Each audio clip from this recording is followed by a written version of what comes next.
নমস্কার, Bandita and mother's ব্লগে সকলকে স্বাগত জানাই। এই যে চা নিয়ে বসে পড়েছি, চলো চা খেয়ে নিই। আজকে রবিবার, তাও সকাল সকাল উঠে পড়েছি, অনেক সকালেই উঠে পড়েছি। উঠে শুয়ে ফোন দেখছিলাম, ব্যাস এই উঠলাম, উঠে ব্রাশ টাশ করলাম। চলো আজকে আর বাজারে যাওয়ার নেই, চলো চাটা খেয়ে নিই। এই যে চাটা খাওয়া হলো, এবার চালটা ধুয়ে নিচ্ছি। এই বাটির চালটা হচ্ছে ওই ডগিটাকে একটু ভাত দেব, ওই স্ট্রিট ডগটা আছে ওকে একটু ভাত দেবো, এই জন্য চালটা ধুয়ে নিচ্ছি। অনেকটাই চাল আছে, ওরম দেখতে মনে হচ্ছে অনেকটাই আছে। ওর সঙ্গে একটু চিকেন দিয়ে নুন দিয়ে হলুদ দিয়ে একটু ফুটিয়ে দেবো, ব্যাস হয়ে যাবে। আর আমাদের তো আজকে এই হবে ওই দেখো আমাদের চালটা ধুয়ে নিচ্ছি ভালো করে। চালগুলো ভালো করে না ধুলে হয় না, সাদা সাদা ওই পাউডারগুলো মাখানো থাকে না, কতবার করে ধুতে হয়, না হলে ওই। আজকে ব্রেকফাস্ট হচ্ছে সুজি আর লুচি। সুজিটা মা করতে বললো, তাই আমি করলাম। মা বলছে রোজই তো আলু চচ্চড়ি দিয়ে খাওয়া হয়, তাই আজকে সুজি আর লুচি। এই লুচি আর সুজি করতে গিয়ে দেখো ঘেমে চান, পুরো চপচপ করছে গা হাত পা, ঘেমে চান হয়ে গেছে। আর ওই মেঘ করে রয়েছে তো, ওই জন্য আরও গরম হচ্ছে বেশি। চলো ব্রেকফাস্টটা সেরে নিই, খিদেও পেয়ে গেছে অনেকক্ষণ। রাত্রিরে তো অনেক আগে আগে খাওয়া হয়। মা আবার এক গ্লাস চা নিয়েছে, চা না হলে হয়। এই সুজি আর লুচি ব্রেকফাস্ট করলাম, তারপরে অনেকগুলো কাজ করলাম। তারপরে এবার এই চিকেনটাকে আগে থাকতেই ম্যারিনেশন করে রেখে দিয়েছিলাম, চিলি চিকেন হবে ওই জন্যে। ওই আদা বাটা, রসুন বাটা, আর হচ্ছে যে গোলমরিচ গুঁড়ো, Kashmiri red chilli, soya sauce দিয়ে আর একটুখানি নুন দিয়ে মাংসটাকে ভালোভাবে মাখিয়ে ম্যারিনেশন করে রেখে দিয়েছি। ও একটা ডিম দিয়েছি, আর হচ্ছে যে ময়দাটা খুব সামান্য, আর এই কর্নফ্লাওয়ারটা একটু বেশি করে দিয়েছি, দিয়ে ম্যারিনেশন করে রেখে দিয়েছি প্রায় 1 ঘন্টার বেশি ম্যারিনেশন করে রেখে দিয়েছি। নিয়ে এবার লাল লাল করে ভেজে নিচ্ছি চিকেনটাকে। আর এই যেহেতু দেওয়া রয়েছে কাশ্মীরি রেড চিলি, যতই যাই হোক হাত একটু জ্বালা করে, ওই জন্য চামচে করেই দিয়ে দিচ্ছি বাটির মধ্যে সব, এই কড়ার মধ্যে সব। আর এই দুবার তিনবার হবে, তারপরে হয়ে গেছে আমার। এবার হচ্ছে যে চিকেনগুলো ভাজা হয়ে গেছে, প্রথমে রসুন দিলাম, রসুনটা একটু নেড়ে নিয়ে, রসুনগুলো একদম কুচি কুচি করে কাটা, তারপর পেঁয়াজ দিয়ে দিলাম। পেঁয়াজ দিয়ে দেওয়ার পর এরপরে হচ্ছে এদিকে আমার ভাতটাও হয়ে গেছে, ভাতের ফ্যানটা ঝরিয়ে নিচ্ছি। আর এদিকে তো পেঁয়াজটা একটু মানে একটু ভাজা ভাজা হবে, একদম পুরো ভাজা হবে না, একটু ক্রাঞ্চি ভাব থাকবে, সেই রকম ভেজে নিতে হবে। তারপর আদা দিয়ে দিলাম, আদা দিয়ে দেওয়ার পর এবার ওইটাকেও একটু নেড়ে নেবো, যাতে আদার একটু মানে একদম যে উগ্র গন্ধটা ওটা যাতে চলে যায়। তারপরে ক্যাপসিকাম দিয়ে দিলাম, 3 রকম ক্যাপসিকাম, ওই সেদিন পিৎজা করবো বলে এনেছিলাম না, yellow bell pepper, red bell pepper আর ক্যাপসিকামটা এনেছিলাম, তা নষ্ট হবে ওই জন্যে এগুলো চিলি চিকেনের মধ্যে দিয়ে দিলাম। দেখতে বেশ ভালোই লাগছে, কালারফুল হয়েছে খুব। আর এই যে লঙ্কাটাকেও দিয়ে দিলাম, দিয়ে এবার ভেজে নিয়ে এবার ফ্রিজে সসগুলো আছে, সসগুলো নিয়ে এলাম, নিয়ে এসে এবার সসগুলো এক এক করে দিয়ে দিতে হবে। ওই টমেটো সসটা আনা হয়েছে, এইটা বোতলটা ধুয়ে দিয়ে দিলাম, ওর মধ্যে যা ছিল। আর এটা রেড চিলি সস, আর হচ্ছে যে গ্রিন চিলি সস দেব, আর ওটা সয়া সস দিয়ে নিলাম, ডার্ক সয়া সসটা দিলাম। আর হচ্ছে যে এগুলো দিয়ে নিয়ে এবার একটু ফুটিয়ে নিয়ে, এমনি তো হালকা করে ভেজেছি, ফুটিয়ে নিয়ে এবার ওই সসের প্যাকেটটা ছিল ওর থেকে আবার একটু নিয়ে এসে দিলাম, দিয়ে এবার চিকেনের পিসগুলো নুন দিলাম আর একটু মিষ্টি দিলাম। মিষ্টিটা একটু ওই এত রকম সস দেওয়া হয়েছে, তাই একটু ব্যালেন্স করার জন্য অল্প একটুখানি মিষ্টি দিয়েছি।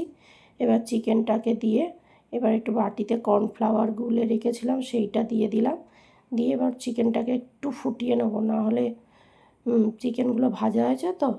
আর এদিকে এবার ফ্রাইড রাইস হবে, ভাতটা তো আগেই নাবিয়ে রেখে দিলাম, দিয়ে ডাইনিংয়ে রেখে দিয়ে এসেছিলাম থালায় করে, যাতে একটু ঝুড়ো ঝুড়ো ভাব হয়। তাই বিনস আর ক্যাপসিকাম ভেজে নিচ্ছি। আর হচ্ছে যে বিনস আর ক্যাপসিকাম বলছি, গাজর আর বিনস ভেজে নিচ্ছি। এরপরে হচ্ছে এইগুলো ভাজা হয়ে গেলে ক্যাপসিকাম দিয়ে দেবো, দিয়ে নিয়ে ভালো করে ভেজে নেব। ভেজে নিয়ে একটু মানে ভাজা মানে কি একটু ওই নরম মতো নয়, একটু নুন দিয়ে দিলাম আর একটু নরম হয়ে যাবে, নাহলে ক্যাপসিকামের একটা গন্ধ বেরোয়, ওইটা ভালো লাগে না আমাদের। একটুখানি ভেজে নেওয়া হলো, নিয়ে এবার দেখো একটু ভেজে নিচ্ছি। আর ভেজে নিয়ে এবারে হচ্ছে যে দেবো ওই বলো না কাজু বাদাম, সেইটা ভেজে নেব ঘিয়ের মধ্যে। তাই এই যে ঘি দিয়ে দিলাম, ঘি দিয়ে এবার ফোড়ন দিলাম হচ্ছে যে এলাচ, লবঙ্গ, দারচিনি আর তেজপাতা দিয়ে নিয়ে এবার হচ্ছে যে একটুখানি কাজু বাদামটাকে ভালোভাবে ভেজে নেব। নিয়ে এবারে এগুলো দিয়ে দিলাম, কিশমিশ দিয়ে দিলাম, কিশমিশটা দিয়েও ভেজে নেব। নিয়ে ওপর থেকে একটু ভাত দিয়ে দিলাম, রাইসটাকে দিয়ে দিলাম। এবার রাইসটাকে দিয়ে হালকা হাতে করব, নেড়ে নেব। নিয়ে একটু মিষ্টি দিয়ে দিতে হবে, ফ্রাইড রাইসে একটু মিষ্টি মিষ্টি হলে ভালো হয়। আর ওপর থেকে একটু গরম মশলা দিয়ে দেওয়া হয়েছে। দিয়ে দেওয়ার পরে এবারে নেড়ে নিয়ে ওপরে বাকি যেটুকুনি ভাত আছে সেইটুকুনি দিয়ে দিলাম, দিয়ে একটু নুন দিয়ে দিয়েছি। আর এটাই হচ্ছে যে ওই সব রকম যে ভাজা ছিল, গাজর, বিনস, 3 রকম ক্যাপসিকাম, ওইগুলো দিয়ে এবার একটু নেড়ে নিয়ে আর নামিয়ে নেব। ফ্রাইড রাইসটাও হয়ে গেল। এবার ওদিকের কাজকর্ম হয়ে গেল। আজকে অনেক বাসন পড়েছিল, মা অনেক বাসন, চা খেয়েছি, টিফিন যেটা খেয়েছি সেগুলো সব মেজে রেখে দিয়েছে। মাই বললো আজকে সুজি করার জন্য, বললো সবসময় তো আলু চচ্চড়ি আলু ভাজা খাওয়া হয়, আজকে তাহলে সুজিই খাওয়া হোক। তাই এদিকে বাসনগুলো মেজে নিয়ে আজকে তাও তুলনামূলক অন্যান্য রবিবারের থেকে তাড়াতাড়ি হয়েছে, কেননা আজকে তো বাজার যায়নি। ওই জন্যে যারা এই অবধি ভিডিওটা দেখেছো তাদের যদি ভালো লেগে থাকে তারা প্লিজ একটা লাইক করে দিও, কমেন্ট করতে ভুলো না কিন্তু। তোমাদের একটা লাইক, একটা কমেন্ট আমাকে গন্তব্যের দিকে নিয়ে যেতে সাহায্য করবে। আর প্লিজ যারা নতুন বন্ধু তারা প্লিজ একটা সাবস্ক্রাইব করে দিও, কেননা আমার সাবস্ক্রাইবার খুব একটা বেশি নেই। তা আমারও তো মানে ইচ্ছে করে যে মানে আমি যে ইচ্ছেটা নিয়ে নেমেছি সেটার দিকে এগিয়ে যাই বা সফল হই। সবারই তো মনে একটা ইচ্ছে থাকে, না হলে আর ইউটিউব খুলবে কেন বা ইউটিউবে কাজই বা করবে কেন। তা যাই হোক, এই বাসনগুলো মেজে নিচ্ছি। নিয়ে মা ওদিকে চান টান হয়ে গেছে, মা জামা কাপড় মেলতে গেছে। আর আজকে কি হচ্ছে বলো, একবার করে আমাদের এদিকেই হচ্ছে, একবার করে রোদ হচ্ছে, আবার মেঘ করছে। আর বেশি রোদ খুব কম সময় উঠেছে, বেশি মেঘলা মেঘলা করছে। আর এতে কি হয় বলো তো, ওই গরমটা বেশি হয়।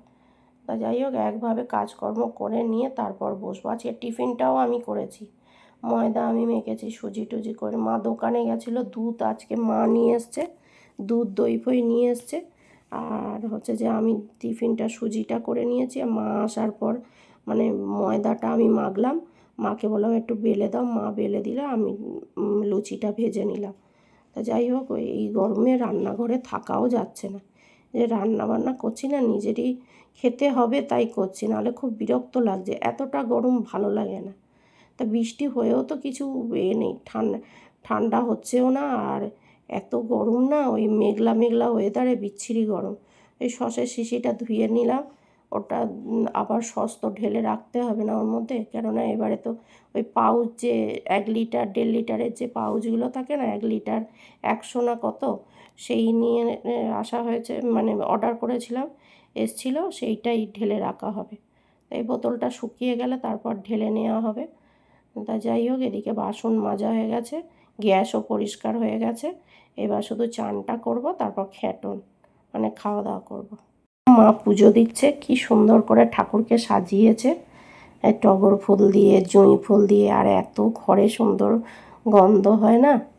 আজকে দুপুরে হচ্ছে দেখলে তো ফ্রাইড রাইস আর ডগিটার ভাত, মাংস দিয়ে হলুদ আর নুন দিয়ে ফুটিয়ে রেখে দিয়েছি।